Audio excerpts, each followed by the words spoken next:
Graça e paz, igreja. Poder se assentar por alguns. Eu quero, antes de tudo, agradecer ao pastor Mário por essa caminhada, por termos conhecido. Nos conhecemos ali em Juazeiro e nos reencontramos já algumas vezes. E para mim é uma honra e privilégio poder conhecer essa igreja, outros pastores e compartilhar dos desafios do Senhor para a sua igreja que Ele comprou com o seu precioso sangue. Eu faço parte da Missão Juvep, é uma missão que recentemente fez parceria com essa igreja adotando alguns missionários. É uma missão que não apenas coloca missionários no campo, mas é uma missão que trabalha junto com a igreja. E é um projeto chamado Projeto Missionário de Férias, que há 32 anos ela desenvolveu esse projeto junto à igreja brasileira, sempre levando pessoas para um período de férias com o objetivo de plantar ali uma nova igreja.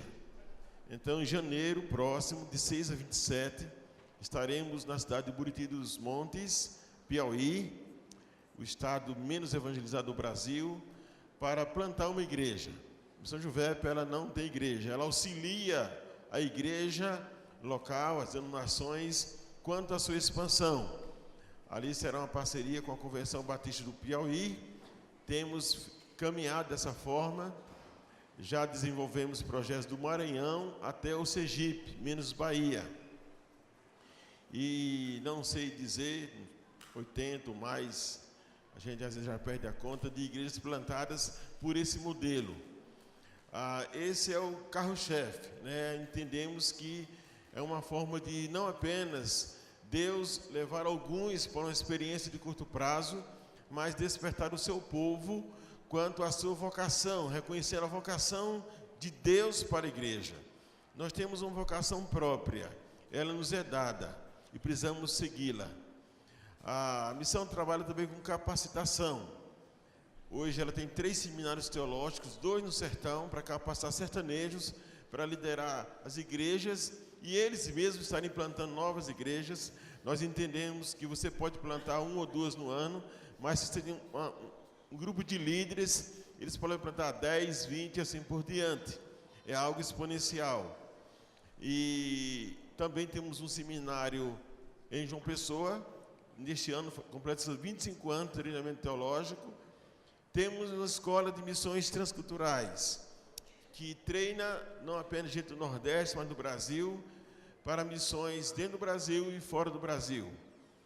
Então, com bases na Ásia, como também na África, a partir do Nordeste, entendendo que como igreja, não apenas receptora do Evangelho, mas também enviadora. Toda igreja, todo membro que faz parte do corpo de Cristo, precisa compreender a sua vocação e ser participante. Deus chamou todos e funcionamos como um corpo.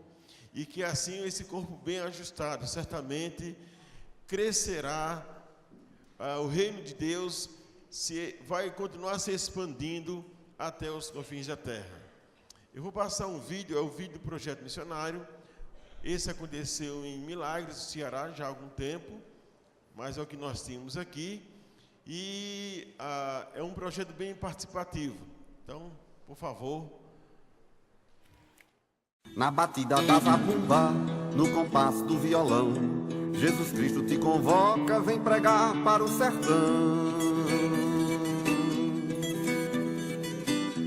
Imagina o teu chinelo nas estradas do Nordeste, tu levando as boas novas pro sertão e pro agreste. Depois de cada horizonte, do mocinho ao mais velho, toda gente tão carente da mensagem do Evangelho. Vem, menino, mostra a tua luz, põe no velador, faz resplandecer O projeto missionário da Missão Juvep tem como objetivo plantar igrejas nos municípios do sertão nordestino com menos de 3% de presença evangélica. Ao longo desses 30 anos, nós temos mobilizado mais de 100 voluntários a cada mês de janeiro e julho. Temos alcançado mais de 164 cidades, mais de 70 igrejas plantadas e revitalizadas. Nós entendemos pela leitura do livro de Atos dos Apóstolos que Lucas não encerrou a história da igreja. Hoje, no século 21, nós ainda, a Igreja do Senhor Jesus, precisamos continuar fazendo essa tarefa de levar o Evangelho, o amor de Deus às criaturas. Nós entendemos que o amor de Deus pelo sertanejo é intenso.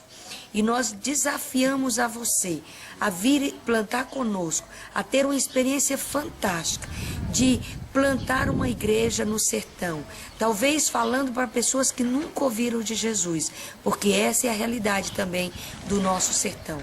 Venha estar conosco. Esperamos você no mês de janeiro ou no mês de julho. Esse é o nosso desafio para você.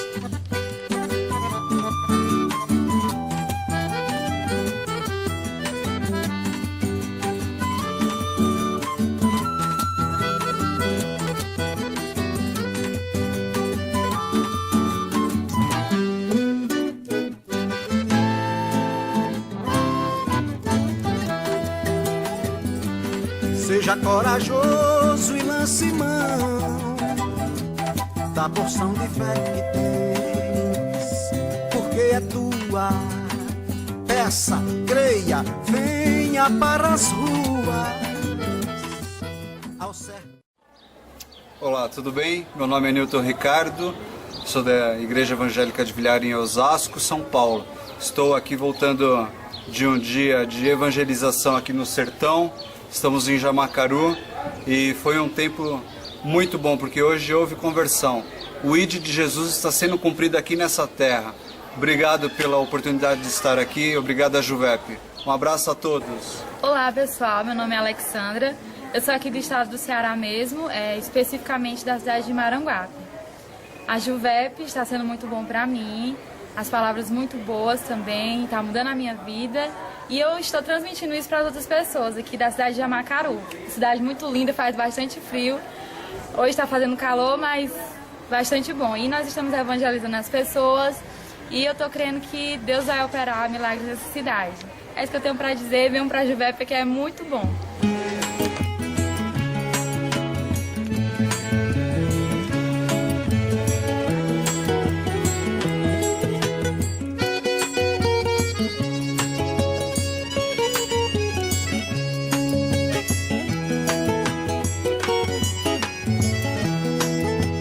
Quem deu com a língua nos dentes fui eu, no dia da abordagem. Começou a... Você que é pastor ou líder de missões da igreja local, queremos a sua ajuda. A partir do próximo ano, desejamos plantar 2 igrejas a cada janeiro e mais 2 a cada julho. Queremos dobrar o número de novas igrejas a serem plantadas a cada ano. E para isso precisamos aumentar o número de voluntários participantes dos nossos projetos missionários. Por isso fazemos um apelo. Envie jovens da sua igreja, adultos, voluntários, gente que dedique as suas férias de janeiro ou em julho para estar conosco plantando igrejas no sertão nordestino. E ainda mais, a sua igreja, em parceria com a Missão Juvep, pode abrir campos missionários, plantar igrejas nas cidades mais carentes do Evangelho do sertão nordestino. E assim, a sua igreja estará abrindo novas igrejas no sertão. Nós podemos lhe ajudar nisso e juntos faremos a obra missionária, levando o reino de Deus a todas as cidades do sertão nordestino. Rio Grande do Norte, Mato Grosso do Sul, Piauí, Brasília, Ceará, Paraíba, Rondônia, São Paulo, Paraná, Santa Catarina, Mato Grosso, Estados Unidos, Suíça, Guiné-Bissau, Alemanha.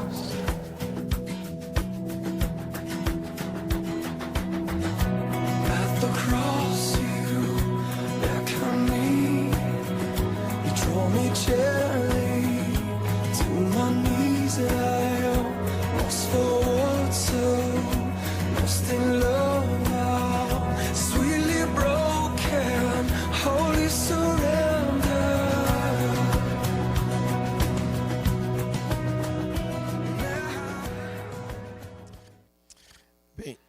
Bem, com certeza serão férias bem diferenciadas, mas serão férias transformadoras. Eu gostaria que os irmãos pudessem abrir suas Bíblias. Marcos capítulo 14, verso de número 3, até o verso de número 9.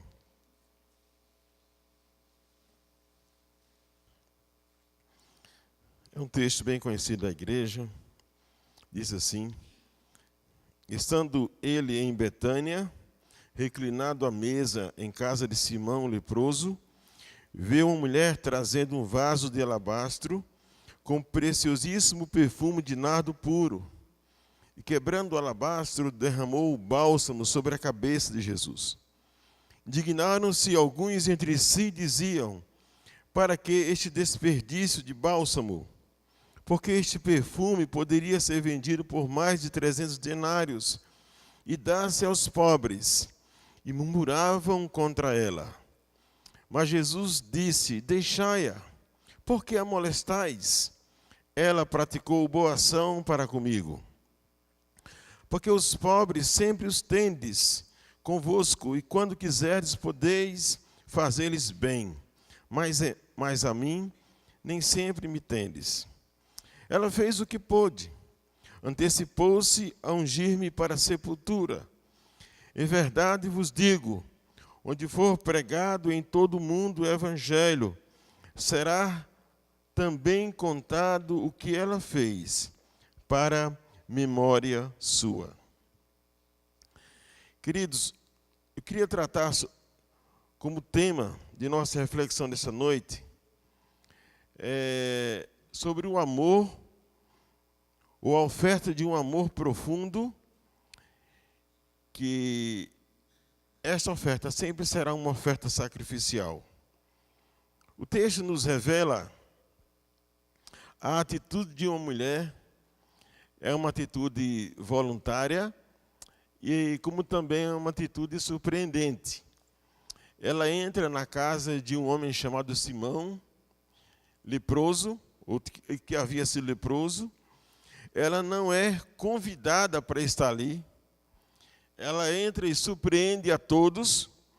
E ela externa, ela demonstra uma atitude de profunda devoção e amor por Jesus. Ela traz em suas mãos um vaso de alabastro, que dentro desse vaso havia um conteúdo de um perfume de nardo puro.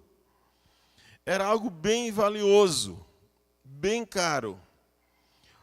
O nardo puro era uma essência que não existia em Israel. Provavelmente era importado da Índia. Ter este perfume guardado, que você poderia vender, era uma espécie de poupança naquela época. Ou quem sabe até uma espécie de previdência para uma aposentadoria. Tal valor estava ali contido. Segundo o texto, alguns que observam a atitude e que até ficam indignados, o conteúdo deste perfume estava sendo avaliado muito mais do que 300 denários. Vamos tentar trazer isso para o real. Denário é um dia de um trabalhador. Vamos pegar um trabalhador aqui da construção civil, uma diária, não sei, por lá é quase em torno de 80, 100 reais. Pegar dessa categoria, 300 vezes 100 reais daria no mínimo 30 mil reais. Isso é um ano de poupança sem gastar nada de tudo que você arrecada.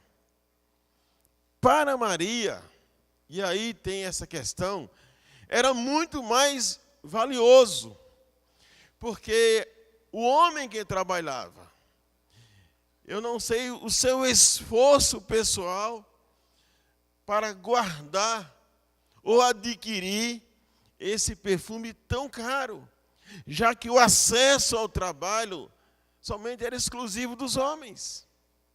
Mas, de alguma forma ou de outra, ela estava conseguindo guardar. E ela revela isso para Jesus. E essa atitude dela, queridos irmãos, não é reconhecida. Quando nós observamos esse texto, algumas reflexões que eu quero trazer aqui para a igreja. Em primeiro lugar, quem ama a Cristo de forma intensa, sempre terá uma atitude voluntária, surpreendente e sacrificial. Era um valor, era uma fortuna para alguém. Portanto, quais razões esta mulher, o texto aqui não fala o seu nome, mas o texto correlato de João é Maria, irmã de Marta e Lázaro. Ela quer compartilhar, ela quer externar o quanto ela amava Jesus. E se estudarmos um pouco sobre a vida de Maria, nós vamos entender algumas razões que levaram a ela a dar não apenas algumas gotas. Porque na Palestina você recebia um hóspede, além de um bom banho, além de uma boa refeição. Se ele não era um hóspede bastante honrado, você pegava algumas gotas de nardo puro e colocava sobre a sua cabeça. Você estava dizendo que esta pessoa é de extrema honra para você. Maria não coloca gotas. Maria quebra e derrama tudo sobre Jesus. É impressionante aqui a percepção da mulher quando ela quer oferecer algo do coração. Ela não se contentou com pouca coisa. Ela queria ver o seu mestre muito cheiroso. Ela queria ver o seu mestre muito bem cuidado. A Bíblia revela, irmãos, na história de Maria, que quando Jesus foi nesse lugarzinho pequeno chamado Betânia, e vai se hospedar na casa de Marta e Maria, Maria vai para a sala, ela se joga aos pés de Cristo e ele está ali ensinando. E o tempo passa, e Marta, sua irmã, corre de um lado para o outro, e ela só escuta, ela só bebe, ela se alimenta das palavras de Cristo. Ela esquece que ela tem que cuidar de tudo junto com a sua irmã. E Marta está correndo, e Marta vai para Jesus: Senhor, manda minha irmã vir me ajudar. E a resposta de Cristo é: Marta, você anda tão inquieta, preocupada. Vou te dizer uma coisa. Maria escolheu a melhor parte, e essa não lhe será tirada. Ela se encantou. Ela foi totalmente dominada por suas palavras, porque certamente, irmãos, eram palavras de vida. Eram palavras que alimentavam sua alma. Eram palavras de justiça, eram palavras de paz. Maria é transformada pela essência da autoridade das palavras de Cristo. Ela descobre que homem é esse, a sua beleza. Portanto, ela fez a opção pela melhor parte. Certamente ela descobre que Jesus é o mais humano entre os homens. Queridos, existe algo que Jesus fez que me deixa bastante curioso quanto à sua humanidade. Ninguém que pisou nessa terra é tão humano quanto Jesus. Como ele tinha olhos de compaixão por aqueles que estavam sofrendo. Há um milagre na Bíblia que ninguém pede nada. Jesus está caminhando e vai passando por uma cidade chamada Naim. E quando ele está se aproximando dessa cidade, encontra-se um outro grupo de pessoas que está indo sepultar um rapaz. Era o enterro de um jovem que havia falecido. E no meio desse grupo havia uma mulher que chorava. A Bíblia diz que essa mulher chorava, Ela era mãe desse seu único filho que agora falecera e ela precisava sepultar. Além de ter um único filho que ela perdeu, ela também era viúva. Sabe como é que é a história das mulheres há 2000 anos atrás? Não tinha pensão, não tinha trabalho. Ela precisava gerar filhos, porque também os filhos iriam mantê-la na terceira idade. Você sabe o que iria acontecer com ela no dia seguinte, porque o seu filho não mais está em casa? Ela vai ter que ir para o templo e esperar a misericórdia das pessoas, e das esmolas do templo, parte iam para as viúvas. Não havia mais dignidade na sua casa, nem na sua vida. Ninguém fala nada. Ninguém diz nada. Eu fico imaginando todo mundo agora em silêncio, porque o enterro está passando. Lá no sertão é assim, quando alguém vai sepultar alguém, até fecha as portas, desliga a televisão, porque o enterro está passando e todo mundo tem que reverenciar. E de repente Jesus toma a frente. Chega nessa mulher e diz: mulher, não chores. Ela certamente pode dizer: Senhor, eu tenho tanta razão para chorar. Eu tenho muitos motivos para chorar. Mas ela não sabe quem ele é. Moço, levanta-te, eu te mando. E de repente o choro cessa.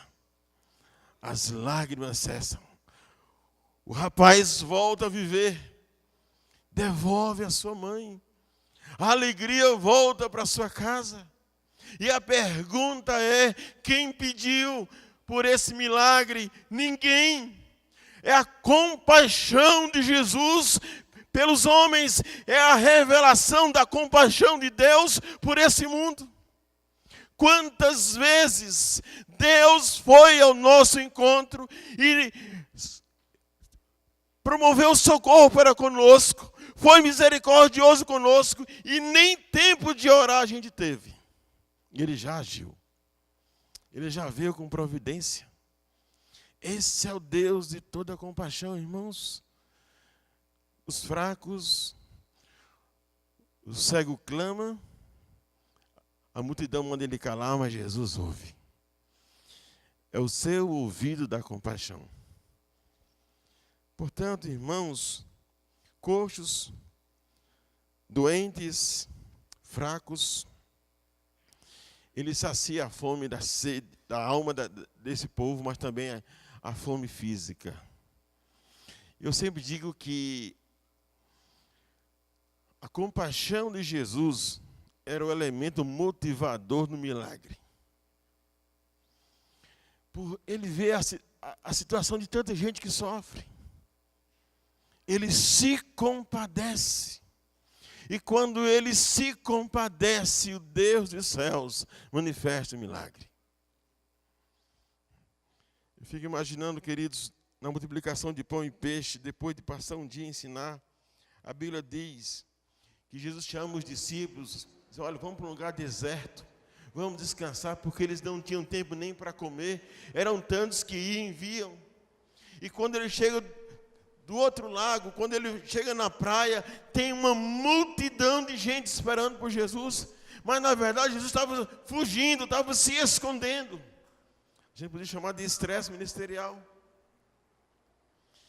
E ele passa o dia ministrando. O povo tem sede de Deus. E ao final da tarde, chama o grupo: olha, vocês têm que dar de comer para essa gente. Ah, Senhor, 200 denários é a conta. A gente não tem dinheiro. Queridos, quando a gente não tem compaixão, o que prevalece é a razão, é a lógica. Mas o Deus dos céus, ele não age pela lógica dos homens. A encarnação do Deus dos céus na pessoa de Jesus Cristo não tem lógica. Ninguém vai compreender o amor de Deus. A mente humana é limitada. Jesus chora quando Maria também chora. Queridos, e é exatamente nesse momento que Maria não apenas descobre o homem de belos ensinos e palavras, mas um momento de profunda dor, de profundo sofrimento para ela e para Marta, sua irmã. Seu irmão havia adoecido, haviam avisado a Jesus, mas ele demora. E nesse momento, elas olham para Jesus: Senhor, certamente o Senhor tinha curado o meu irmão, se o Senhor chegasse aqui pelo menos há 4 dias atrás. Ela conhece que agora não é o filho de Maria, criado em Nazaré. É o Deus eterno que grita: Lázaro, vem para fora. Quem é esse? Queridos, é essa razão que faz com que haja uma profunda gratidão e um profundo amor, que essa mulher toma a atitude de dar a Jesus o melhor que ela poderia. Quando nós olhamos para esse texto, me vem uma pergunta: qual é a sua razão de seguir a Cristo? Qual é a sua razão, irmão, irmã, de seguir a Cristo? Por que é que você segue a Jesus? Você pode dizer: ele me curou. Ele me salvou. Se a sua razão é porque ele te salvou, eu imagino que no seu coração só existe gratidão.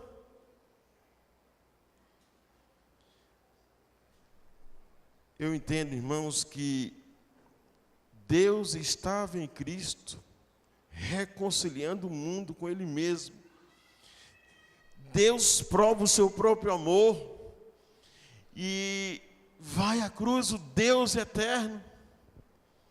Queridos, nós precisamos reconhecer ou procurar entender o profundo amor de Deus por mim e por você. Queridos, quando nós falamos que amamos alguém, esse amor, ele é mensurado. O amor de Maria por Jesus foi mensurado. O amor de Deus por nós pode ser mensurado. O amor de Deus por nós custou o sangue do seu Filho. Não foi uma mera expressão de amor. Foi um preço altíssimo. Quanto custa o nosso amor por Deus? Aliás, irmãos, por que Deus te amou? Por que é que Deus me amou? Por que é que Deus nos amou? Deus não te amou, você bonitinho, sentado como está. Deus nos amou como na verdade eram os filhos da ira, provocando a Ele, filho das trevas, fazendo o mal. Deus nos amou nessa situação. A pergunta é: por que então Deus te amou? Se não há em nós bem algum, porque Deus me amou. Em primeiro lugar, queridos, Deus não precisa de mim e de você para ser Deus.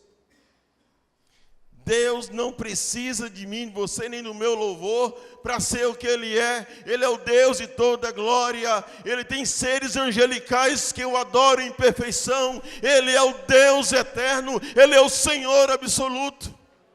Se você desistir de seguir a Cristo ou de adorar a Deus, não vai diminuir a sua glória, nem a sua santidade. Ele é e sempre será o Deus eterno. A razão é porque é que Ele te amou. Se não há em nós bem algum. Ele não precisa da raça humana. Absolutamente. Ele não precisa de mim. Ele não precisa de você. Filipenses 1:27.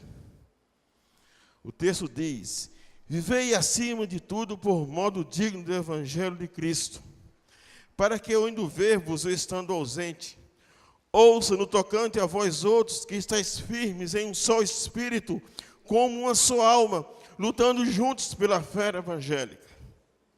Paulo, quando escreve essa carta, ele faz lembrar a igreja, olhe, lembre-se uma coisa, vocês podem ser cooperadores, vocês podem até se doarem para serem servos e martirizados, vocês podem doar todos os bens por esta obra. Lembrem-se, vocês não são dignos deste evangelho. Vivei acima de tudo por modo digno do evangelho de Cristo. Quem aqui é digno da morte de Jesus? Quem nesse lugar? Crianças, jovens, quem é digno da morte de Jesus?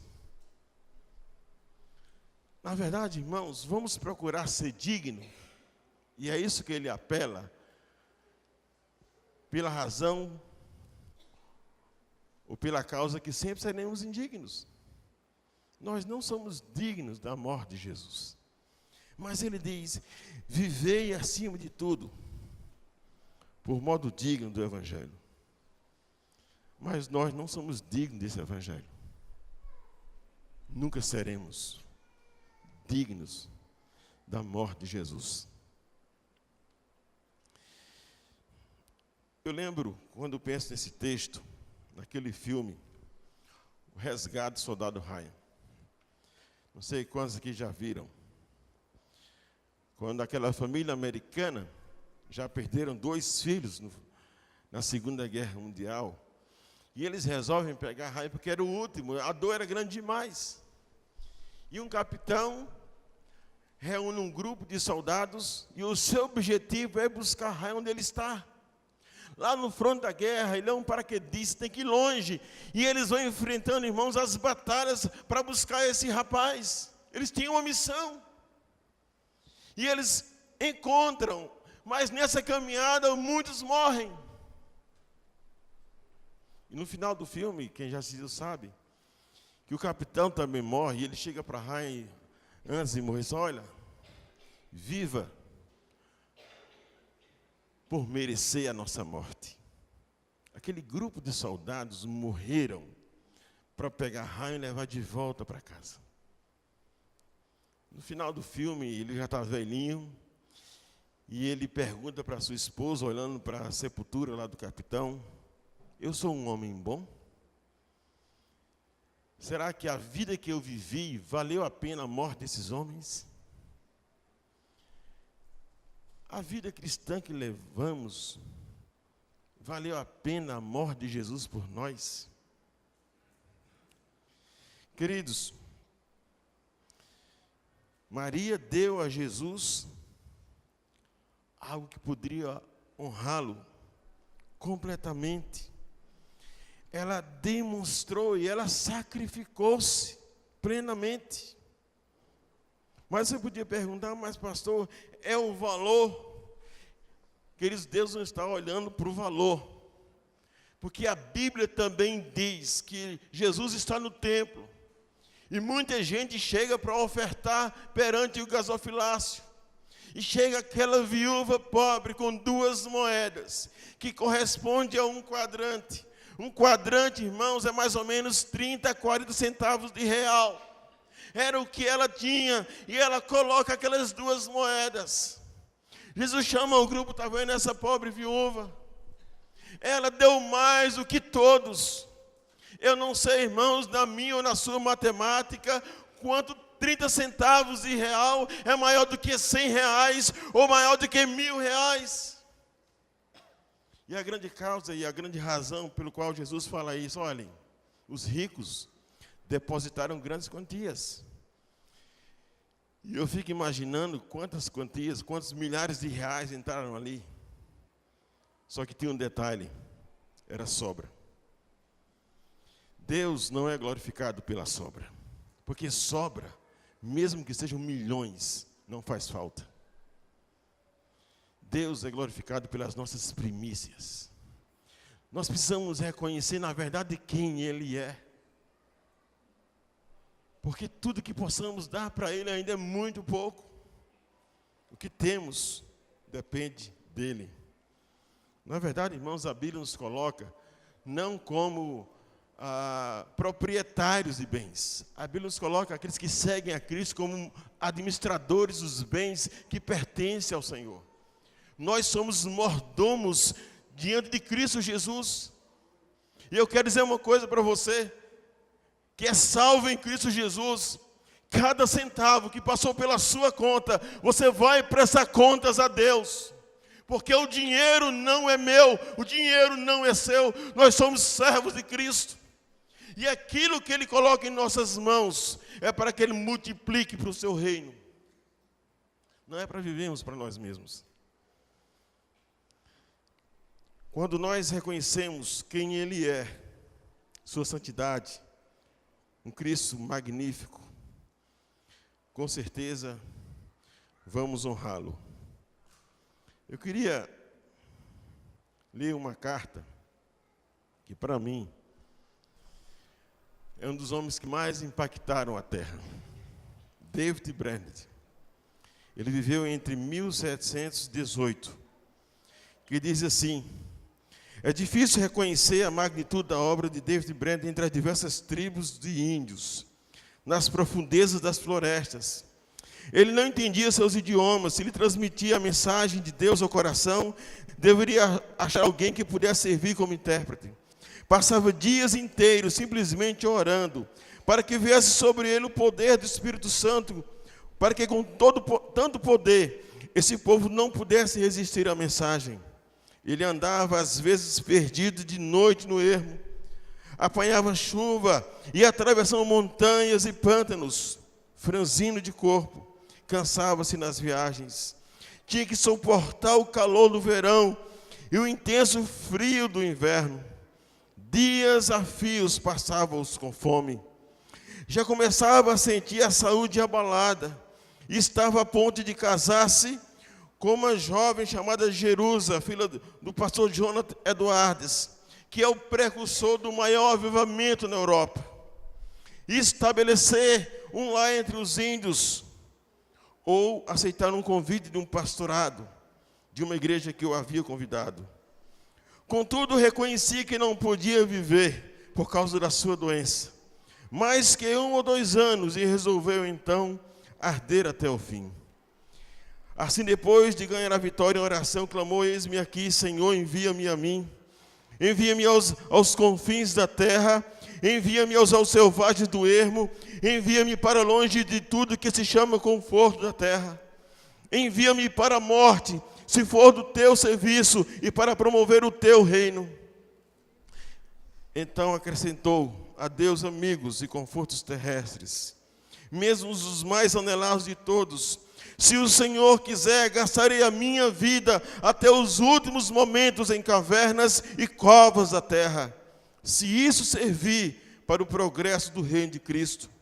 Foi nessa ocasião que ele escreveu: continuei lutando com Deus em oração pelo rebanho aqui, e especialmente pelos índios em outros lugares, até a hora de deitar-me. Oh, como senti ser obrigado a gastar o tempo dormindo. Anelava ser uma chama de fogo ardente, constantemente no serviço de Deus, e edificando o reino de Deus, até o último momento, o momento de morrer. Por fim, depois de 5 anos de viagens árduas, de aflições inumeráveis, e de sofrer dores incessantes no corpo, David Brainerd, tuberculoso, e com as forças físicas quase inteiramente esgotadas, conseguiu chegar na casa de Jonathan Edwards. E ele escreve o diário da sua vida. Ele sabe que o fim está chegando. Quando ele vê alguém com a Bíblia entrando no quarto, ele expressa dizendo: ó, querido livro, breve hei de vê-lo aberto. Os seus mistérios me serão então desvendados. Minguando sua força física, aumentando sua percepção espiritual, falava com mais e mais dificuldade. Fui feito para a eternidade. Como anelo estar com Deus e prostrar-me perante Ele. Ó, que o Redentor pudesse ver o fruto do trabalho da sua alma e ficar satisfeito. Ó, vem depressa, Senhor Jesus. E dormiu no Senhor.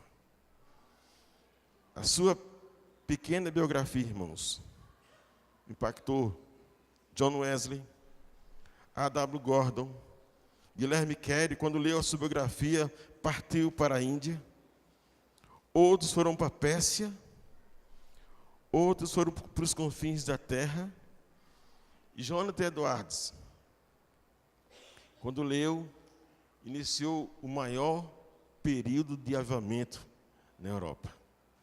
Esse jovem, que morre aos 29 anos, ele fez em 5 anos o que talvez 100 homens não fazem em 70, para alcançar os povos indígenas americanos. Ele ofereceu, irmãos, o melhor. Quando se ama de forma intensa, sempre será mal compreendido ou rejeitado pelos outros que não amam da mesma forma, porque o texto diz: indignaram-se alguns entre si e diziam: para que esse desperdício de bálsamo? Para muitos, se doar para Jesus agora é desperdício. O ano passado eu fui pregar numa igreja muito grande, em Campo Grande. Eram 4 cultos. Era uma conferência missionária. E entre um outro, pastor, suba lá na classe dos adolescentes e vá trazer uma palavra para eles. Aí peguei o elevador e cheguei lá, alguém me conduziu. Tinha um grupo de adolescentes. Me apresentei e fiz uma pergunta para eles. Eles tinham uma faixa etária de 10 a 13 anos, mais ou menos. Pré-adolescência, na verdade. E eu disse: aliás, o que é que vocês querem ser quando vocês crescerem? E aí cada um foi dizendo várias profissões. Aí apareceu um pouco de tudo, né? De policial, de médico. Uns 12 ou 13 falaram que queriam ser missionários. E chegou no último rapaz, ele estava assim, no canto, ele coçou a cabeça, ficou quieto. Disse: rapaz, você não pensou nada. O que você quer ser quando você crescer? Ele falou para mim: eu vou ser bombeiro. Disse: ok. Fiz uma segunda pergunta para eles: qual é a mais importante das profissões aqui? Aí eles falaram: ser médico. Eu disse: por quê? Não, porque médico salva uma vida. Isso é bom. Por quanto tempo eles salvam? Eles pensaram assim: pouco tempo, né? Vai morrer? Vai. Não tem jeito. Eu fiz uma outra pergunta: mas o que faz o missionário? Prega a palavra. E qual é o resultado disso? Alguém se converte. E o resultado disso tem a eternidade. Tem toda a vida eterna presente de Deus. Aí eu voltei à primeira pergunta. Não, aliás, a segunda pergunta: qual é a profissão mais importante de ser missionário? Eles mesmos concluíram. Mas o interessante, irmãos, que aquele rapazinho disse assim: pastor, diga, eu também quero ser missionário, mas os meus pais não querem. Aí eu entendi, irmãos, porque na verdade ele não queria falar. Quando não se ama de forma intensa Jesus, na verdade o nosso coração, em primeiro lugar, está em outras coisas. Jesus disse: porque onde estiver o vosso tesouro, aí também está o teu coração. Certamente os pais daquele menino tinham um outro tesouro. Ele queria ser missionário, mas os seus pais daquela igreja estavam proibindo na possibilidade que ele seja um missionário. Porque agora somos a 6ª economia do mundo, agora podemos ter uma carreira acadêmica, agora podemos ganhar muito dinheiro nesse mundo, portanto a perspectiva mudou. Hoje educamos não para que os nossos filhos sejam servos de Deus, mas que eles sejam bons profissionais e ganhem muito dinheiro. Mudou. Quando se ama intensamente encontraremos oportunidade para honrar Jesus. E a Bíblia diz, ela fez o que pôde, o que estava ao seu alcance. Eu só queria lembrar um texto aos jovens que diz assim: lembra-te do teu Criador nos dias da tua mocidade, antes que venham os maus dias e cheguem os anos que dirás, não tenho neles prazer. Qual é a razão, a busca do nosso prazer cristão? A mídia prega um prazer passageiro, mentiroso, enganador. A verdade é que você vai chegar no final da sua vida e você vai olhar para trás e a pergunta é: o que eu fiz, de fato, tive prazer? Encontrei prazer? Quando eu estava para começar a minha carreira ministerial, eu fui visitar um evangelista que trabalhou 50 anos, em 1950 ao ano 2000. Estava bem velhinho. Ele plantou muitas igrejas, e naquela época, irmãos, era muito diferente dos nossos dias. Andava-se muito a pé. Ele foi rejeitado, ele foi apedrejado. Pelo menos umas 7 igrejas ele plantou, mesmo nas condições mais difíceis. E ele estava doente, e era um câncer. Eu cheguei para eles e perguntei, eu sabia um pouco da sua história, disse, valeu a pena o senhor fazer o que o senhor fez? Naquele momento ele estava sentindo muita dor, mas quando ele percebeu a minha pergunta, ele parou, ele olhou, seus olhos brilharam, sua face resplandeceu, valeu a pena, é a obra de Cristo, e eu teria feito muito mais. Quando ele partiu, sua filha estava de lado dele, e ele descreve para ela a beleza dos céus. O Senhor estava o recebendo. Queridos, há um texto na Bíblia que eu queria ler para vocês. Filipenses, capítulo 1, do verso 21 ao verso 23, diz assim: por enquanto, para mim o viver é Cristo e o morrer é lucro. Entretanto, se o viver na carne traz fruto para o meu trabalho, já não sei o que hei de escolher.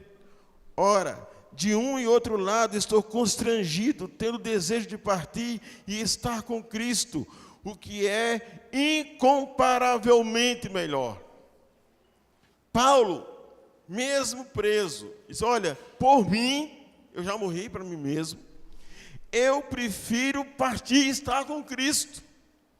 E o verso diz o que é incomparavelmente melhor. Os irmãos concordam com esse texto? Você concorda? Então levanta a mão assim. Que isso aqui é verdade, que estar com Cristo é incomparavelmente melhor. Se os irmãos concordam, eu queria fazer uma outra pergunta. Quem gostaria de morrer hoje e estar com Cristo? Ok. Menos a metade levantou a mão. Eu não sei se eu preciso refazer a primeira pergunta, mas eu acho que os irmãos entenderam. Queridos, se você não quer partir hoje, se você não quer estar com Cristo hoje, a minha pergunta que eu faço é: qual é o projeto de vida que justifica a sua permanência na terra? Se você está abrindo mão daquilo que é incomparável, que nós já cantamos aqui sobre a Nova Jerusalém, qual o projeto de vida servindo a Cristo, que justifique permanecer aqui? Paulo diz, mas por vossa causa, eu vou permanecer aqui, para servir a vocês. Mas eu gostaria de ir.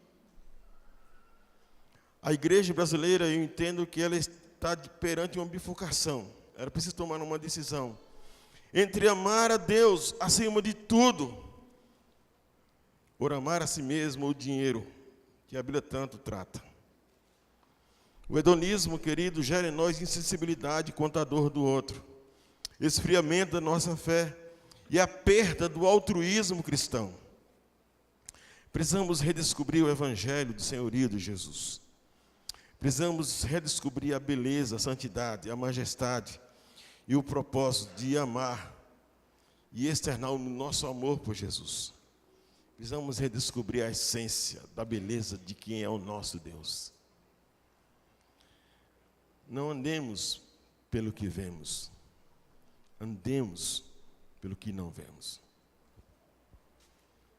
Conhecer, gozar da sua intimidade, desfrutar do seu prazer, beber da fonte inesgotável, caminhar, servir, lavar os seus pés com as nossas lágrimas.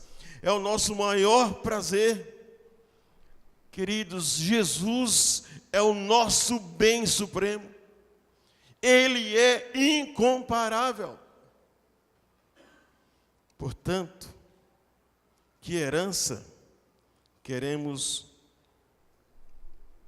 herdar? O texto sagrado que nós lemos, e escute bem, o último versículo: em verdade vos digo, onde for pregado em todo o mundo o Evangelho, será também contado o que ela fez para a memória sua. Escute, a única coisa que eu e você vamos levar para a eternidade é a nossa memória. E a nossa memória está sendo escrita por mim e por você todos os dias. É a história da nossa vida. A pergunta é, na manifestação do Senhor, qual será a sua história? Maria fez algo que foi registrado nos anais dos céus. A minha e a sua vida também está sendo registrada todos os dias. Eu entendo que esse Deus magnífico, Ele não nos obriga a uma obediência. Você não pode se comprometer com missões porque alguém está morrendo sem Cristo. Você não pode se comprometer com missões porque os índios estão matando suas criancinhas. Ou porque o sertanejo está aos pés de Padre Cícero hoje, chorando por salvação. Ou porque os africanos estão se matando. Ou porque os muçulmanos que não conhecem a Deus pregam o ódio. E eles precisam de libertação. Queridos, a maior e a sincera razão para se você se comprometer com missões é o seu amor por Jesus. É reconhecer a sua soberania e o seu senhorio. Ele merece toda a glória. Ele merece todos os nossos recursos. Ele merece toda a nossa vida. Querido, se você partisse amanhã e amanhã você fosse martirizado no mundo muçulmano, saiba que a sua morte é uma morte honrosa. Valeu a pena viver, valeu a pena morrer por esse Senhor que governa, que é Rei. 2 Coríntios, capítulo 8, verso 9, a Bíblia diz: pois conheceis a graça de nosso Senhor Jesus Cristo, que sendo rico, por amor de vós, se fez pobre, para que pela sua pobreza fosseis enriquecidos. Esta mulher, Maria, ela continua impactando, porque ela expressa o seu amor. Os discípulos se indignaram. Que desperdício! Que desperdício! Somente quem ama com o amor de Maria sabe que não é desperdício. São oportunidades de honrar a Jesus. Você precisa ir para o campo missionário para que esse Jesus seja honrado. Para que esse Jesus, que é libertador, que traz vida, que traz paz, que com o seu sangue comprou pessoas de todos os povos, línguas, tribos e nações. Vale a pena servi-lo, porque sem a cruz e sem a ressurreição, eu, você, nossos filhos, nossos pais, estaremos no inferno. A vida sem Jesus não tem sentido. E uma vida cristã que não é para servir e honrar a Cristo também não tem sentido. É sermos ingratos. queria orar por você. E a pergunta é: qual é a medida do nosso amor por Jesus? O amor deve e é medido.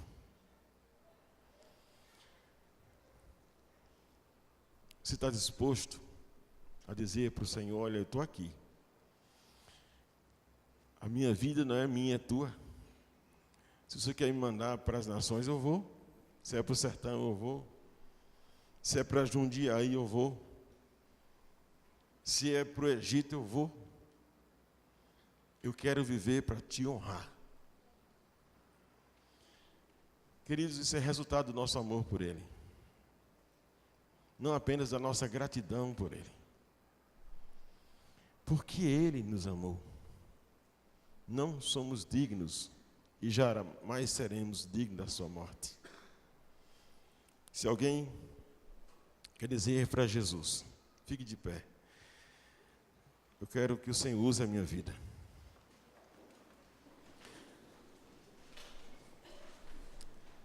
Se é para ir para os povos indígenas, eu vou. Eu não sei se vocês estão entendendo o que estou dizendo. Eu estou falando de uma entrega absoluta, irrestrita, completa. Se é para Jesus, eis-me aqui. Queridos, a coisa mais importante não são os seus bens, não são os seus recursos. Deus vai fazer a sua glória brilhar e este evangelho chegar aos confins da terra, sem mim e sem você, se você não quer participar. Porque essa missão não é minha, nem é sua, essa missão é dele. Entenda. A sua palavra será cumprida e toda a terra verá o conhecimento da glória de Deus. A grande questão é se você quer viver de forma estratégica. E se você quer viver de forma estratégica, escrever uma bela história que o Senhor vai revelar naquele dia belo e grande. Que não será diante de uma igreja, ou de um povo, ou de uma nação. Mas a Bíblia diz que diante de toda a igreja universal, dos anjos, dos serafins e querubins, o Senhor dirá: servo bom e fiel. É entesourar para a eternidade. Se necessário você ir para os povos e morrer por Jesus, vá. Essa é a minha proposta. Você não pode ficar de pé porque você está aqui para agradar o pastor Mário ou porque estamos numa conferência. Não.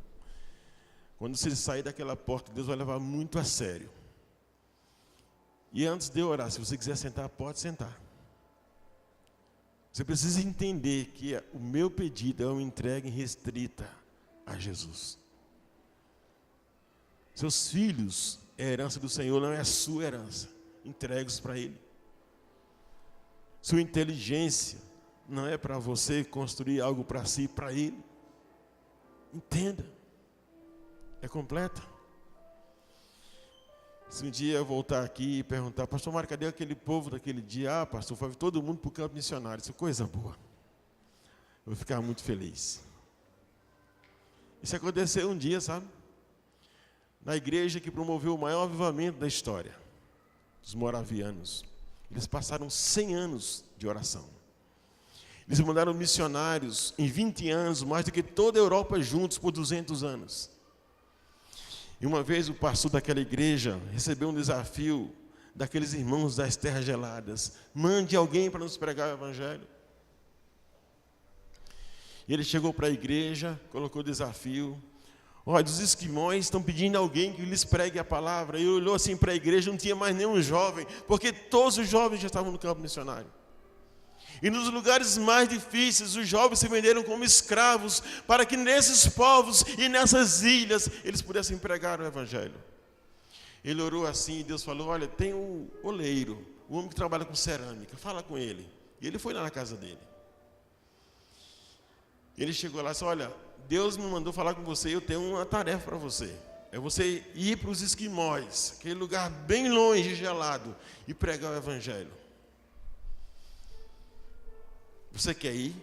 Agora, antes de responder, eu vou lhe dizer duas coisas. Em primeiro lugar, você vai sozinho, porque não tem mais ninguém para ir com você. Em segundo lugar, eu não vou mandar dinheiro, porque lá você vai morrer. Então não adianta mandar dinheiro. É tão gelado que você vai morrer ali. Ele baixou a cabeça, deixou orar. Orou por alguns segundos, levantou e disse: eu vou. Disse: pastor, me mande um par de sandálias. Certamente o caminho era longe. Tá bom, e amanhã eu venho aqui para a gente orar e enviar você para os esquimóis. Ele está certo. O pastor chegou em casa, pegou um par de sandália que ele tinha usado, embrulhou, mandou para ele. E no outro dia ele chegou lá. Só que a casa estava fechada. Ele bateu, disse: cadê o irmão? E aí uma vizinha disse: ah, pastor, ele acordou cedo. Ele disse que tinha uma grande tarefa e foi embora. Ele nem esperou pela oração. Na verdade, irmãos, a história diz que aquele homem nunca mais voltou. Certamente ele morreu por lá. Devia ser uma espécie de um quarentão, que não tinha mais jovem. Mas a história diz que depois de alguns anos, metade dos esquimóis eram crentes. Aquele homem, que a única exigência que fez: me mande um par de sandálias usados. Eu quero ir para lá. Eu não sei como você quer viver a sua vida, mas há um mestre que pode te orientar. Vamos orar. Pai Santo, Deus eterno, te aprendemos com a palavra do Senhor o amor que Maria teve pelo Senhor.